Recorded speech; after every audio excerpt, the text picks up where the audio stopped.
The train screeched into Chestnut Hollow with a wail that startled the birds from the telegraph wires. Evelyn Rose clutched her daughter tighter, the child's soft cheek pressed against her shawl. A gust of dry wind swept through the station, tugging at her skirt hem and lifting dust into her boot. She blinked through the grit and looked at the town with tired eyes that still dared to hope. It wasn't much. A crooked line of buildings sat shoulder to shoulder along a main road worn hard by hooves and wagon wheels. There was a church steeple in the distance, and behind it, hills rolled soft and brown. A sign leaned on one nail beside the post office door. No one noticed her arrival. No one rushed forward with flowers or a welcoming hand. But Evelyn didn't flinch. She had come farther than most would ever dare, from sorrow into this stretch of land that promised redemption.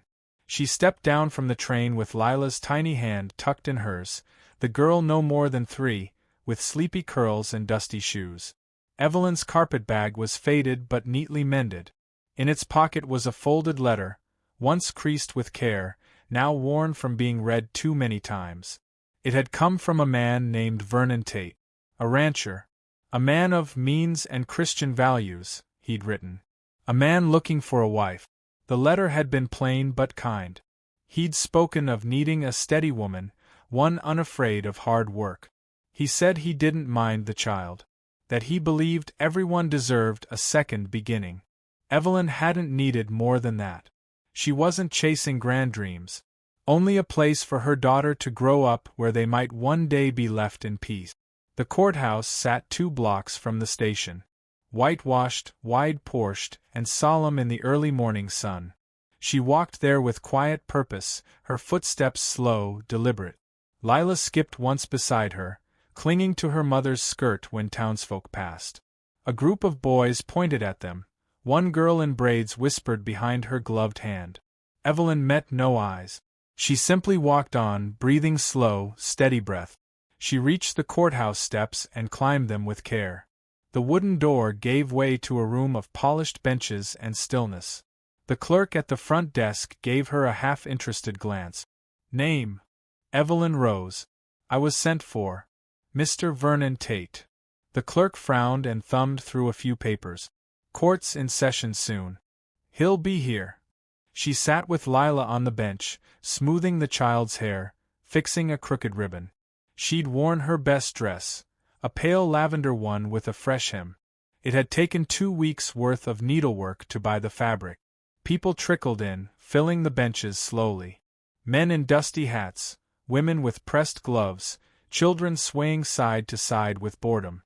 The air inside held that heavy hush particular to small towns, the kind where everyone knew something before it was said aloud.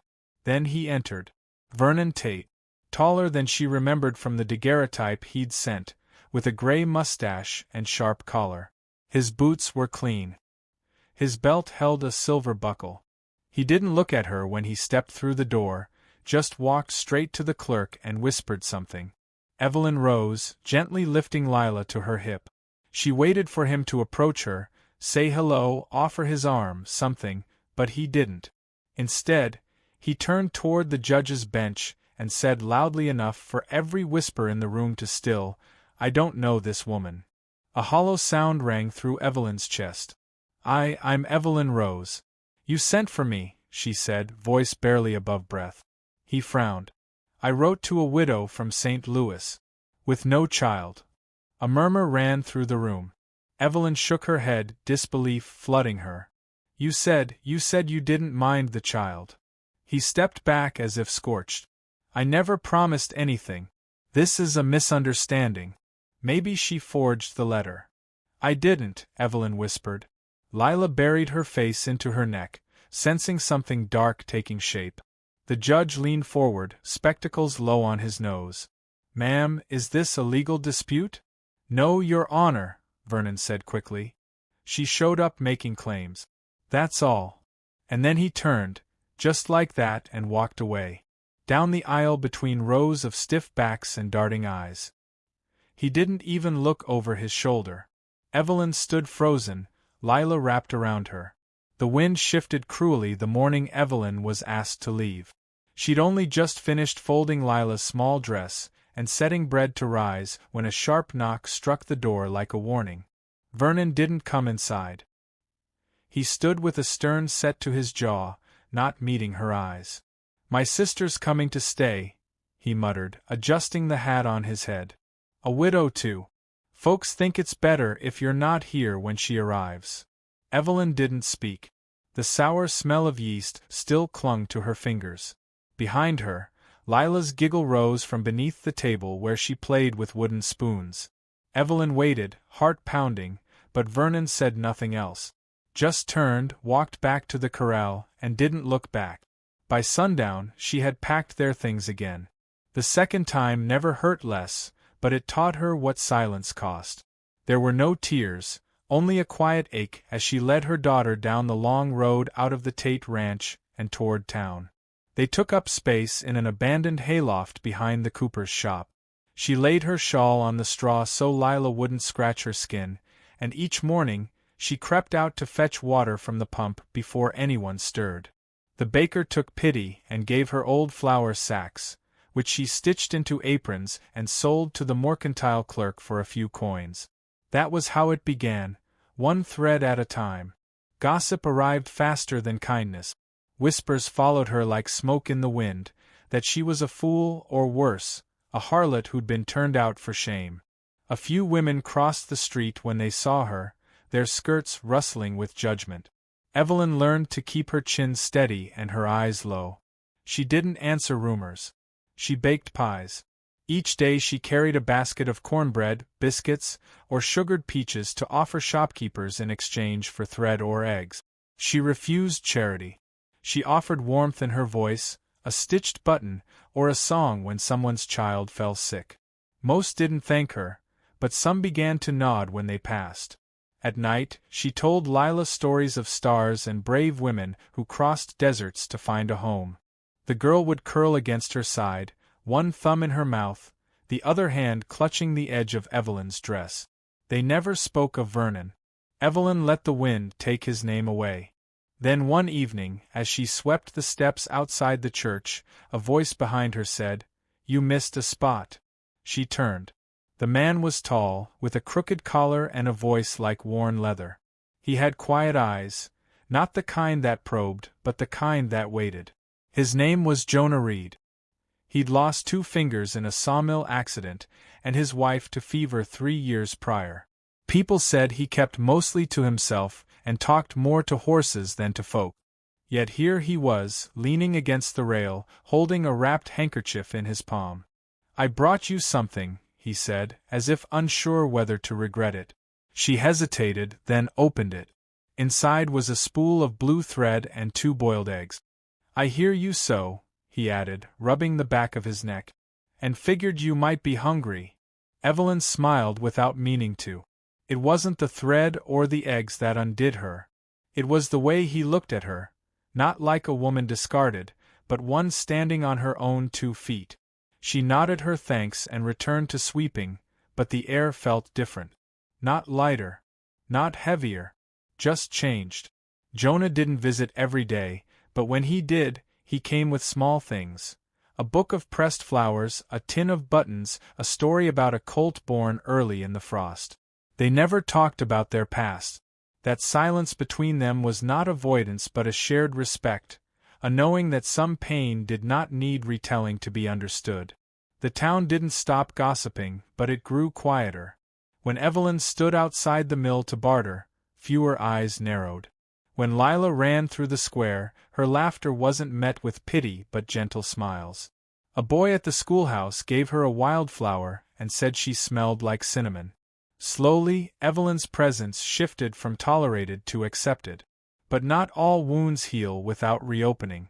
One morning, as she brought pies to the sheriff's office, she overheard a woman hiss, "I don't care if she stitches up the whole town, she ain't respectable." The word struck like an icy slap. Evelyn paused, then turned, eyes calm. "She may not be respectable to you," came a voice behind her, "but she's earned my respect more than most." It was Jonah. He stepped beside her, not as protector, but as equal. The woman muttered something and walked away. Evelyn stood silent. Her hand trembled slightly as she adjusted the pie tin. Jonah didn't touch her. He didn't need to. His presence was enough. That night, Evelyn held Lila closer than usual. The girl had fallen asleep with a buttered biscuit still in her hand, and her cheek resting on Evelyn's lap. Outside, the wind sang softly through the slats of the barn. She brushed Lila's hair from her brow and whispered, "We're getting stronger, aren't we?" The child murmured in her sleep, a half laugh, and Evelyn felt her heart bloom like something long buried pushing through frost. Tomorrow would bring new chores. Another batch of bread. More mending. But tonight, Evelyn allowed herself to feel proud, not for surviving, but for never letting bitterness take root in the soil of her spirit. Jonah's quiet kindness was not a promise, but it was a door she hadn't known she was allowed to open. And beyond that door, perhaps, was something more than survival. Not yet love, but the shape of its possibility. A shape she could almost trace in the dark. And still, she did not rush it. Not love. Not trust. But she stood straighter now when she walked through town, her daughter's hand in hers, the sun on her face, and her name no longer whispered in shame, only in curiosity. They would watch her, yes, but she was no longer afraid of being seen. On Sunday afternoons, the town settled into stillness. The blacksmith cooled his forge, shutters stayed half-closed, and the scent of stew drifted through the hush. Evelyn often used those quiet hours to mend shirts on the stoop behind the church, letting Lila nap in the sun beside her with a book open over her chest. It was during one of those moments that Jonah arrived again, this time with a shirt in need of repair. The left cuff was torn, a small clean rip along the seam. "I can fix it," she said without looking up. "Won't take long." He didn't answer right away. Instead, he sat on the edge of the low wooden platform, folding his hands in his lap. "Don't rush it. I just needed an excuse to see you." Evelyn's needle paused in midair. The breeze stirred the hem of her skirt. For a long moment she didn't reply, not because she didn't know what to say, but because her heart was full of words that weren't ready yet. So she smiled instead, and he smiled back, and that was all they needed that day. Their moments became routines. Not scheduled, never spoken aloud, but familiar enough to feel expected. Some mornings he brought apples, green ones with tart skins, and helped her carry water buckets to the pump. Other days he simply sat with her, content to listen as Lila babbled about pretend castles and sunflower dolls. He never treated Lila like an interruption. He asked her questions, waited for her answers, even when they came in stories full of nonsense. Evelyn noticed how gently he held the child's hand when crossing the muddy road, and how he crouched down to her level when speaking. He brought books sometimes. Old, frayed pages with pressed flowers hidden inside. One had a poem scribbled in pencil in the margin. "I have loved the stars too fondly to be fearful of the night." Evelyn read it 3 times, tracing the faded letters like a prayer. She didn't ask who had written it. In return, she gave him pie, blackberry, peach, sweet potato, warm and wrapped in cloth. She mended his collar, restitched his coat's lining, and once, on a colder evening, surprised him with wool gloves she'd made from scraps. He looked down at the gift, then up at her, and simply said, "No one's ever made me something like this." There were no declarations, no hurried kisses in alleyways. Just pauses that held weight. The kind of pauses that lingered not because someone lacked the words, but because the feeling between them didn't need explanation. It was in the way Jonah stood a little too long after saying goodbye. The way Evelyn's fingers brushed his sleeve when she handed back a finished hymn. Quiet, patient, real. Still, there were days Evelyn kept distance, folding herself back into the caution that had kept her alive. She'd lost everything once, and she feared needing someone again. Love, for her, had always arrived like a storm, sudden, passionate, and gone by morning. What she felt now was different.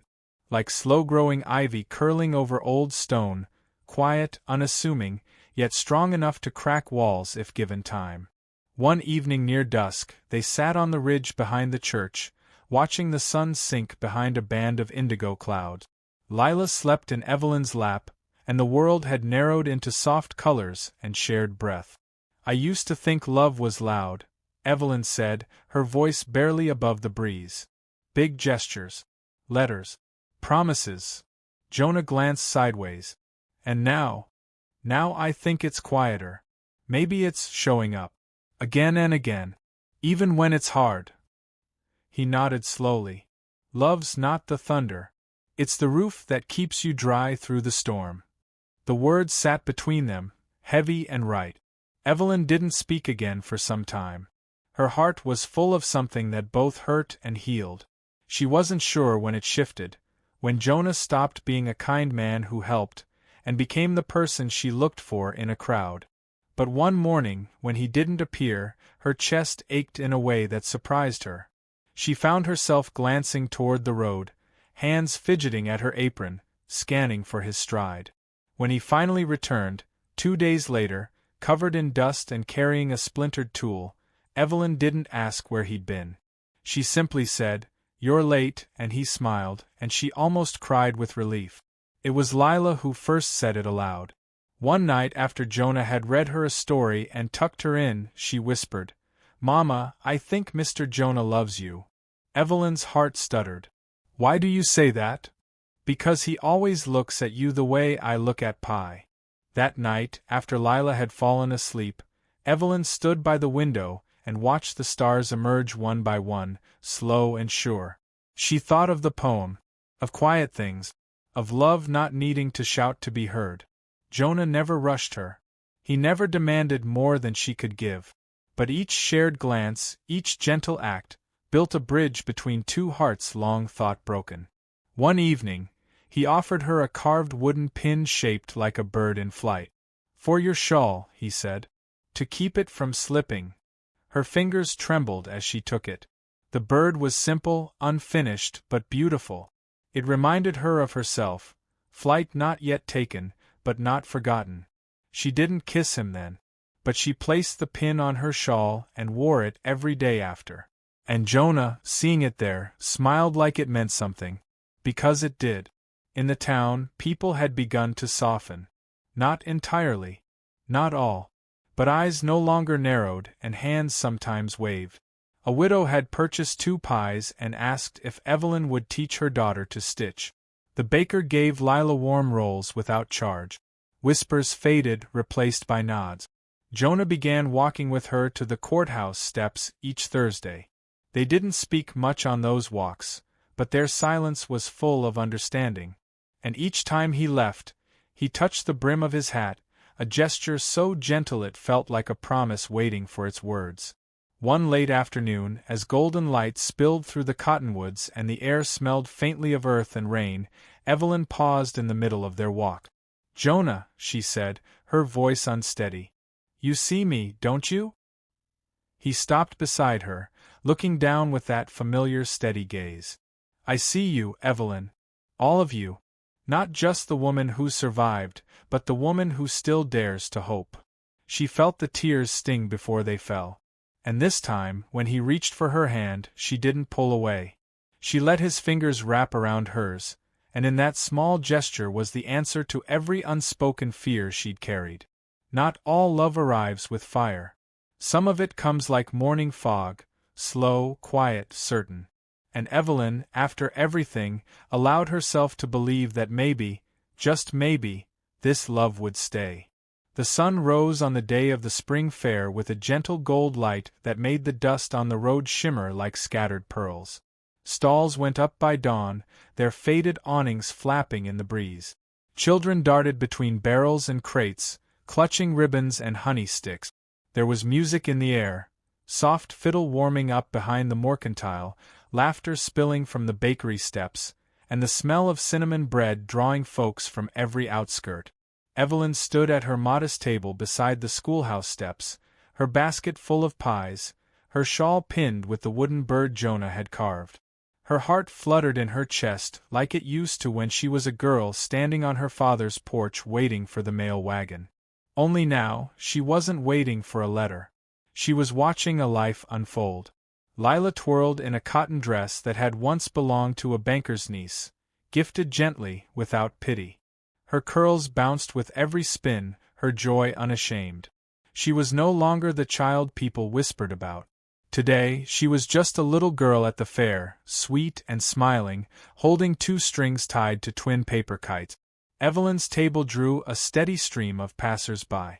Not just for the pies, though they were warm and sweet, but because people had come to know the woman behind them. They'd heard how she'd helped the widow Carson after her son took ill, how she'd mended the preacher's cuffs without charge, how she'd taught 3 girls to stitch hems tight enough to hold through a season. Respect came not all at once but piece by piece, like patches on an old quilt. Still, there were shadows in the crowd. Folks who hadn't forgotten the courtroom, the scandal, the loneliness. But even they didn't speak as loud anymore. Maybe because Evelyn didn't bow her head when they passed. Maybe because she looked them in the eye and offered kindness they hadn't earned. Midday brought a hush across the green as the band quieted and Reverend Talbot climbed the wooden platform. He called for calm, lifted his hands toward the sky, and began the blessing. As he spoke, Evelyn spotted Jonah across the crowd. He was leaning against the water barrel, hat in his hands, eyes fixed on her like she was the only thing that mattered. When the Reverend finished, Jonah didn't hesitate. He moved through the people, stepping past gossip and laughter, past vendors and children, until he stood before her, his gaze steady. "Evelyn," he said softly, "may I have the honor of your company on the dance floor?"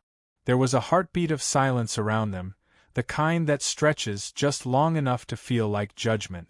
But she didn't shrink. She didn't falter. She met his gaze, her spine tall, her hand reaching for his.